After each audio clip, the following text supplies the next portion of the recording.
միջազգային պաշտպան, որը արդեն քանի տարի միացել է եւ եկեղեցու շահերն է ներկայացնում տարբեր ատյաններում եւ Հայաստանի մարդու իրավունքների իրական իրավիճակը, քաղաքական հետապնդումները եւ այլ թեմաներով է հանդես գալիս։ Շնորհակալություն պարոն Ամստերդամ եւ հրավիրում եմ ելույթի։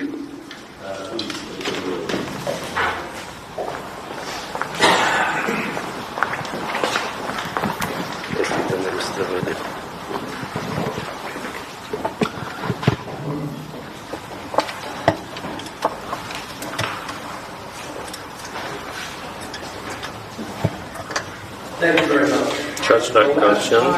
Նախորդական ես լրագրողների լսանի առջև ելույթ ունեցա Մոսկվայում էր 2004 թվականին Անապոլիտկովսկայի հրավերով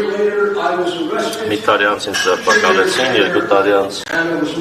Անային սպանեցին։ Հույս ունեմ, որ այս հրավերը որևէ կերպ վատ բախտ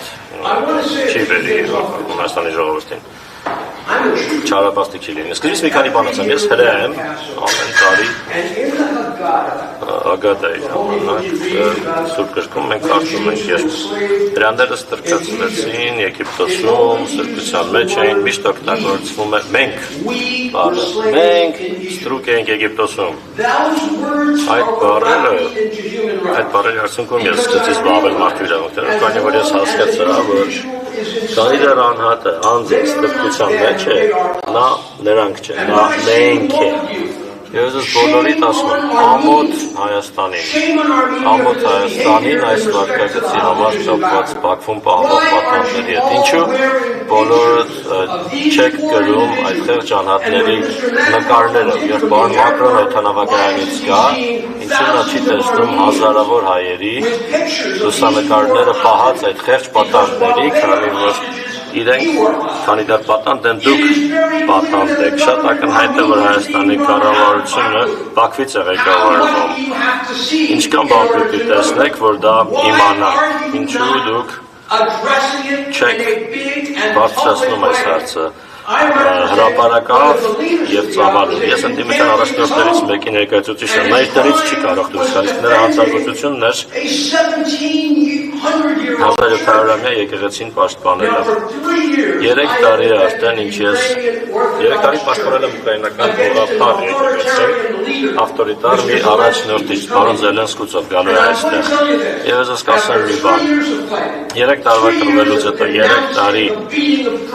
հրանաների ծեցերը դատապարտելուց հետո, եկեղեցիներից կողանալ, ուկրաինայի կառավարությունը փոխվել է։ Իրենք հայտարարել են, որ ճանաչում են եկեղեցին որպես Ուկրաինայի եւ ոչ թե Ռուսաստանի հիմնարար արժեք։ Սա ահռելի փոփոխություն է։ Դա դեռ ունեցել, քանի որ մարդիկ համախմբվեցին։ Արտարացում չկա այս պատանդների մեկ օր անգամ Բաքվում պահվելու համար, քանի դեռ բոլորդ ապրում եք եւ շնչում։ Իսրայելը որոշ պատանդներ ուներ, որ խանութը մտնեիր, բոլորի նկարները այնտեղ կային։ Ինչ հարց քննարկեիր, պետք է քննարկեիր տուժածների հարցը։ Ես գալիս եմ Հայաստան, մի նկար անգամ այս մարդկանց չեմ տեսնում։ Ես շատ բան կարող եմ ասել մարդու իրավունքների մասին, բայց մարդու իրավունքները վերաբերում են մարդուն եւ այս մարդիկ Բաքվում։ Այս մարդիկ ձեզ են ներկայացնում, քանի դեռ իրենք բանտում են, դուք եք բանտում, դուք չեք կարող արտահայտվել, դուք չեք կարող ունենալ կառավարություն, որը ձեր շահերի մասին հոգ կտանի, քանի որ այս կառավարությունը ձեր շահերի մասին հոգ չի տանում։ Իրենք բանտարկում են ընդդիմությանը, իրենք ոչնչացնում են եկեղեցին, իրենք ձևացնում են, թե անկախ են, երբ մենք բոլորս գիտենք, որ իրենք անկախ չեն, բայց դուք նստած եք այստեղ եւ հյուրընկալում եք Եվրամիությանը, որը շատ լավ բան է։ Ստավի անունից կարող եմ ասել, մենք գրկաբաց ընդունում ենք Եվրամիությանը եւ Եվրամիության սկզբունքները, բայց ինչ մեկը խնդրում եք ինձ ասեք Եվրամիությունը որտեղ է։ Ես ուզում եմ իմանալ այդ մարդիկ ովքեր են, որ ձևացնում են, թե իրենք Եվրամիությունն են, որովհետեւ Եվրամիությունը ստորագրել է Հայաստանի հետ համաձայնագիր, որում ասել է ամեն ինչից վերև իրավունքի գերակայությունը պիտի լինի։ Լուրջ եք ասում։ Ինչ եք արել Հայաստանին օգնելու համար իրավունքի գերակայության հարցում, ինչ եք դուք արել ոսկե ազատության հարցերում, Եվ ես ասեմ, որ սա պարտադիր համաձայնագիր է։ Ու մենք ունենք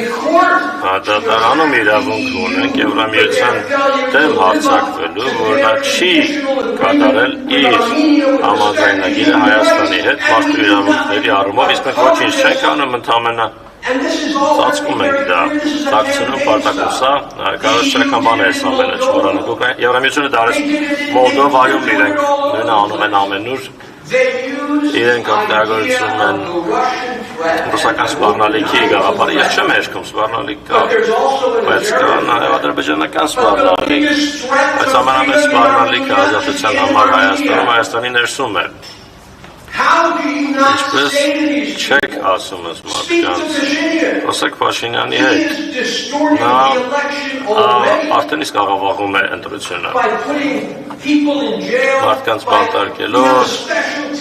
հատուկ աշխատանքային խումբ կա այստեղ Եվրոպական միության, որը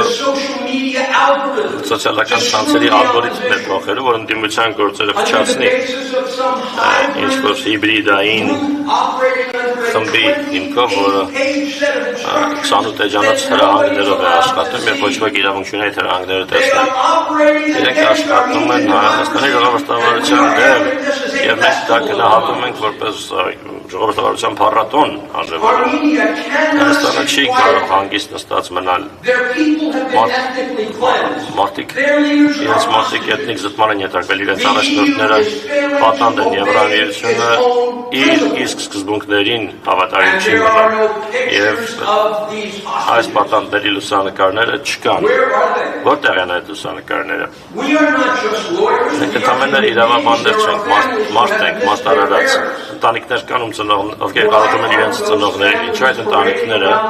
շքեր թիմա չեն անցկացնում փողոցներում, որ երբ Եվրամիության հետ բարձրացման պաշտոնյաները կան, ստիպված լինեն անցնել պատանդների լուսանկարների կողքով։ Մարդու իրավունքների ակտիվիստները ամբողջ աշխարհում նման բաներ են անում։ 8 երկրներում ինձ արգելել են մուտքը։ Ես կարող եմ ասել ինչպես ենք բոլոր այդ երկրներում մենք կռիվ տվել։ Հայաստանը պետք է իր նստած իրքից վեր կենա և քայլեր ձեռնարկի, որոնցով պարզ կդառնա, որ երբ շարունակում ես թույլ տալ, որ պատանդներ անմարդկային վիճակում մնան, և ես բարձր եմ գնահատում ՄԱԿ-ի աշխատանքային խմբի դեմ հարձակում այնտեղ այն անձի հետևից գնացիկով ակնհայտորեն այդ անձը անկախ չէր նույն այդ մարմնի կազմում մենք վերջերս Տանզանիայի դեմ մի գործ շահեցինք Ուգանդայի դեմ Ուգանդան ու Տանզանիան համագործակցության կազմակերպությունից դուրս էին շպրտվելու շատ բան կարելի է անել դատարան գնալու զատ շատ բան որ կապված է մարդու իրավունքների հետ ազատության հետ կրոնի ազատության հետ Ձեր կյանքի ամենակարևորագույն, ամենակարևոր սկզբունքներն են հարձակման ետարկում։ Կաթողիկոսը պարզապես անհատ չէ, նա ձեր պատմության ներկայացուցիչն է, ձեր լեզվի, ձեր մշակույթի ամեն հարձակում նրա նկատմամբ հարձակում է ձեր նկատմամբ և դուք լուռ եք մնում։ Դա անընդունել է։ Այսպես չէ, որ պետք է մարդու իրավունքները պաշտպանել, որ Սիրանուշի և մի քանի այլ իրավաբաններ միայն դա անեն։ Պետք է խաղաղ օրենքի շրջանակում դուրս գանք փողոց և երթեր անցկացնենք և լուսանկարները տանենք և ցույց տանք աշխարհի առաջնորդներին, որ մենք չենք նստելու, երբ մեր եղբայրները և քույրերը պատանդ են պահում այլ երկրներում։ Քաղաքական փոփոխություն այդպես չէ, որ տեղի է ունենում։ Ընտրություն տեղի կունենա այստեղ մեկ ամսից։ Որ աշխարհում